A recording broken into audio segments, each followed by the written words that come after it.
Hi guys, welcome back again. Basically, I just took a 30-second basic break and loaded up the episode list for The Legend of Korra. If you haven't heard about it, it's amazing. It's basically the sequel to the Avatar: The Last Airbender, which I just think it's one of the best shows ever made in like life, and I'll probably never really watched anything quite like that, and probably until Legend of Korra.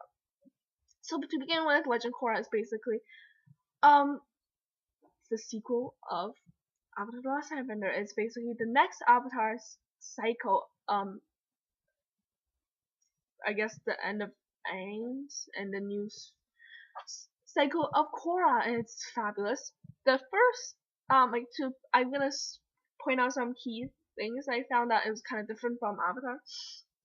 The graphic I think is really advanced. It's more kind of 3D like, and it's gorgeous. At first, I didn't really like it because it was really different, but I'm really starting to love it. Amazing. So the first episode was basically no, like it's a good episode for a series, but I had really high expectation, and I guess it was a good episode to start everything off with. It's really kind of a bland kind of episode to start the whole series. You get to introduce a lot of the characters. My favorite character from that first episode is definitely Milo, cause that kid is just me. I swear to God, if you might not think so, but that's basically what I do to my dad. I bite his head, I stretch his ear. Yeah, I kind of act like crazy, but you might not think that, but that's me. I was kind of shocked. I was like, what? How did Mike and Brian know that was so me, and that and I thought I basically said the same thing in Avatar: The Last Airbender. I was like, how did you know to make Appa look like that? Because legit, that is what I always kind of picture cuteness to be. I love beavers. I love kind of platypus kind of characters. I love big, fuzzy, puffy, amazing, chubby cuteness, and I cannot believe that they made a beaver tail from Appa. I swear, I was like, how did you know? Because that is what I always look for in cuteness. People, if there's people who know me watching this, they will know that I'm kind of fangirl over manatee and platypus and beaver, and they're all kind of big, chubby, fubby, little blubbery kind of character. Well, animals, right? So that was kind of weird thinking that Mike and Brian knows me too well and kind of probably spy on me. But anyway, the first episode was really good. You get to introduce a lot of feels. You get to introduce to so many characters that you basically know are the next generation of basically Avatar and The Last Airbender. You get to see Lin Beifong, which is Toph Beifong's daughter, which I was like, oh my god, Toph. Toph had a baby girl. Toph was my favorite character from Avatar, so I have a lot of emotion for her. Lin, just like Toph, is a badass, strict, really almost emotionless kind of character. She was like the little clipless scene that she was in was just I love her. I love her. Korra, I don't know. I mean, I like her and all, and she's a really good character, but I don't know. I'm not very into female character. I know that's weird, but female kind of main character. But she's pretty good, pretty good. I'm not gonna lie, she's okay.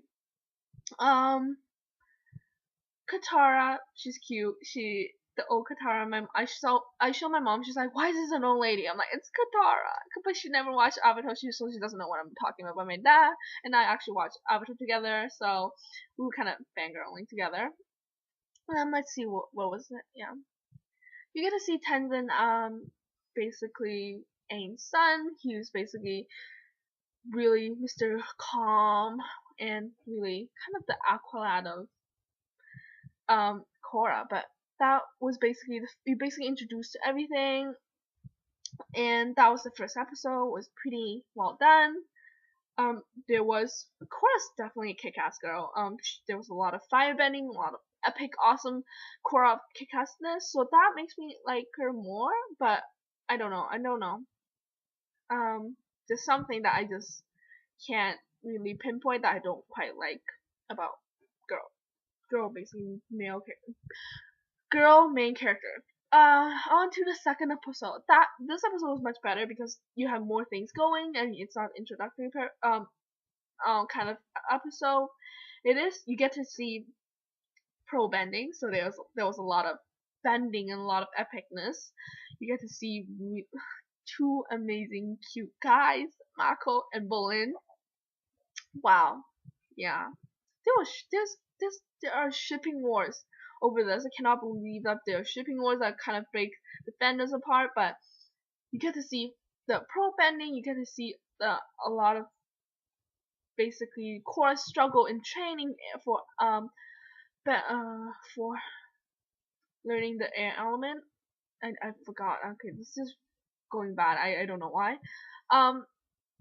You get to see, I guess, a lot of her kind of development, and which is kind of nice, was really nice. But really, the big amazing part of this episode was pro bending, and it was Mako and Bolin and Korra fighting in the arena. It was epic. I'm gonna go through really quickly.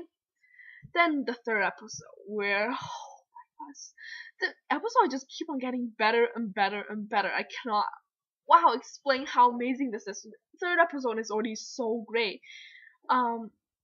So basically it started out with the bending brother Mako and Bolin needs money, and Bolin gets in trouble and got kind of kidnapped by Almon's group, and Mako and Korra basically goes almost undercover to get to know is this revelation thing that everybody's talking about, the kind of rebellious kind of revolutionary kind of speech.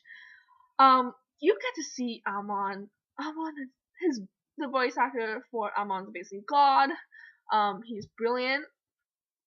Amon, the character itself, is just, I swear, when I first saw that little clip where he dodged the lightning and he kind of kicked major butt, I just died. I was like, I don't care if you're bad, cause I just fangirl over you and you are just amazing. You get to really see the scary side of him, kind of. You get to see how scary actually the revolutionary step of and kind of the army of Amon are. They are strong and scary, definitely. And I was like, wait, how they're non-benders? And they kick Apra's butt. That's kind of sad, but you have to know that Korra is kind of still young, kind of learning stuff. But seriously, the revolution army thingy, army of Amon is just so kick-ass, and it's so scary. It scared me so bad. So basically there was a lot of fighting. You get to see. I found that there's a lot of kind of 3D and more movement to this series, which I give so much credit to. Just brilliant. You see the fighting scene, just so amazing. The effects of all the lightning, the firebending, pure epicness. Korra is really kick-ass. You get to see her kind of water bend-ish. And yeah, Mako is really good, hot. I love the chi blockers. They were brilliant. I was like, yeah. And basically, in the end, Korra is kind of scared about this whole revolution. But yeah, and this kind of leads to the next episode that is going to air this week. It's about kind of Korra kind of kicking ass with the police force and try to get rid of the Equalists. And Korra challenged Amon to a duel. I know that this is not going to turn out well because I've seen kind of promos of it, but wow, are you kidding me? I seen the promo and it was like fighting all the way, kick ass, bending, amazing. Oh, cannot even describe how I feel right now because that it's gonna be unbelievable. The amount of fighting, the amount of strategy, the amount of epicness is just out of this world into an epic proportion. But really excited to see that episode. I'm hoping that it's not gonna disappoint. But Amon and Korra fighting and the equals fighting, that is gonna be some some episode. So basically, that's it. That was basically my little what I think about in the episode of Korra. I'm sorry.